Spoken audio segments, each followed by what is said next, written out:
Bismillahirrahmanirrahim. Assalamualaikum warahmatullahi wabarakatuh. Perkenalkan, nama saya Wade Sri Andriani Halu dengan NIM O1A1200054. Saya berasal dari kelas A. Di sini saya akan menjelaskan materi mengenai metabolisme karbohidrat. Yang pertama itu definisi glikolisis. Glikolisis merupakan reaksi tahap pertama secara aerob atau cukup oksigen yang berlangsung dalam mitokondria. Glikolisis berasal dari kata gliko atau gula, sedangkan lisis artinya memecah. Semua kehidupan di bumi melakukan glikolisis. Tahap glikolisis tidak dapat memerlukan oksigen dan tidak menghasilkan banyak energi. Tahap glikolisis merupakan awal terjadinya respirasi sel. Selanjutnya yang kedua, definisi glikogenesis. Untuk tahap pertama dalam proses metabolisme karbohidrat, yaitu pemecahan glukosa menjadi asam pirufat, disebut glikogenesis. Kemudian asam pirufat tersebut akan dioksidasi menjadi asetil koenzim dan kemudian akan masuk ke rangkaian siklus asam sitrat untuk diubah menjadi energi dalam bentuk ATP. Sehingga dapat diartikan bahwa glikogenesis merupakan suatu proses anabolik dalam membentuk glikogen untuk menyimpan glukosa ketika kadar glukosa dalam darah tinggi seperti saat sesudah makan. Glikogenesis juga dapat diartikan sebagai proses pembentukan glikogen dari glukosa yang selanjutnya akan disimpan dalam otot maupun hati. Karena glikogen adalah suatu bentuk karbohidrat yang disimpan dalam tubuh yang sama dengan amilum dari tumbuhan. Selanjutnya yang ketiga yaitu glikogenolysis. Pemecahan glikogen terlebih dahulu harus dipecah untuk dapat memperoleh glukosa sebagai energi, yang mana proses glikogenolisis terjadi di dalam jalur yang berbeda dengan bantuan enzim fosforilase. Kemudian fosfat anorganik akan melepaskan sisa glukosa untuk mendapatkan deglukosa fosfat. Sehingga dapat diartikan bahwa proses glikogenolisis adalah suatu proses pemecahan glikogen yang terjadi melalui jalan yang berbeda yang tergantung dari proses apa yang mempengaruhinya. Molekul glikogen dapat menjadi lebih kecil atau bahkan lebih besar, namun sangat jarang apabila molekul tersebut dapat dipecah dengan sempurna. Selanjutnya yang keempat, definisi gluconeogenesis. Proses gluconeogenesis dapat terjadi apabila terdapat sumber energi dari karbohidrat sudah tidak lagi tersedia, sehingga tubuh akan menggunakan lemak sebagai sumber energi. Apabila lemak di dalam tubuh juga tidak dapat tersedia, maka proses pemecahan protein akan terjadi. Dapat diartikan juga bahwa gluconeogenesis merupakan suatu lintasan metabolisme yang dapat dimanfaatkan tubuh untuk menjaga kadar glukosa dalam darah tetap seimbang. Selain dengan glikogenolisis, yaitu proses siklus glikolisis. Seperti pada gambar yang pertama itu, glukosa diubah menjadi glukosa 6-fosfat disertai pemecahan ATP menjadi ADP. ATP harus dipecah menjadi ADP karena dibutuhkan energi. Selanjutnya glukosa 6-fosfat diubah menjadi fruktosa 6-fosfat. Selanjutnya fruktosa 6-fosfat diubah menjadi fruktosa 1,6 bisfosfat disertai pemecahan ATP menjadi ADP.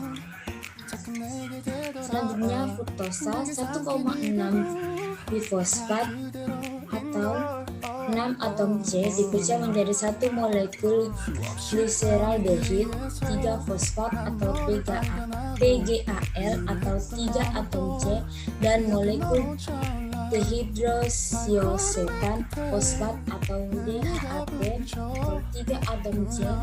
Molekul DHAP diubah menjadi senyawa PGAL sehingga terbentuk 2 molekul PGAL. Selanjutnya, molekul PGAL diubah menjadi senyawa 1,3 bis fosfatgliserat dengan cara mengikat PI atau fosfat organik. Setiap satu molekul PGAL menghasilkan 1 NADH. Selanjutnya, 1,3 bisfosfatgliserat diubah menjadi 3 fosfatgliserat. Pada reaksi ini dihasilkan ATP sebagai sumber energi.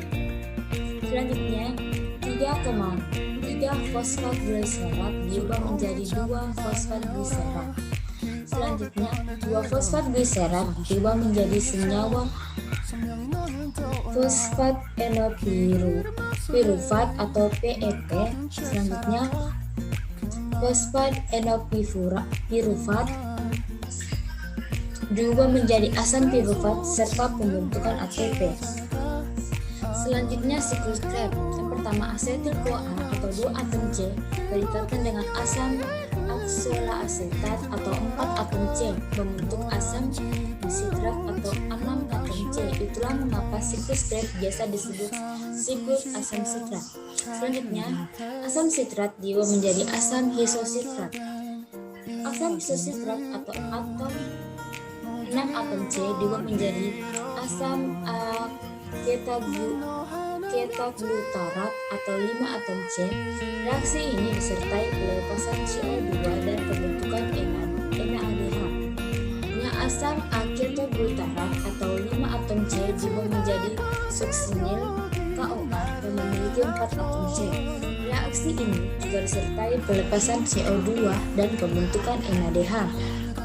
Suksinil KOA yang terbentuk diubah menjadi asam suksinat atau 4 atom C. Reaksi ini menghasilkan GTP. Selanjutnya, GTP diubah menjadi ATP.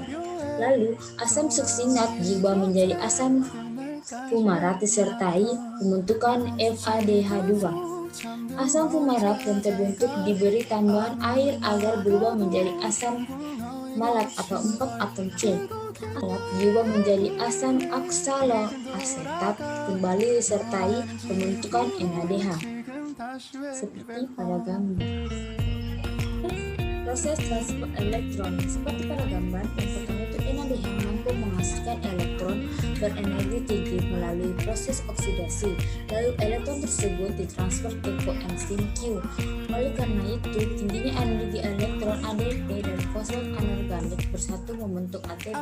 Koenzim Q akan dioksidasi oleh sitokrom B. Akibatnya, koenzim Q akan melepaskan elektron dan 2 ion H+.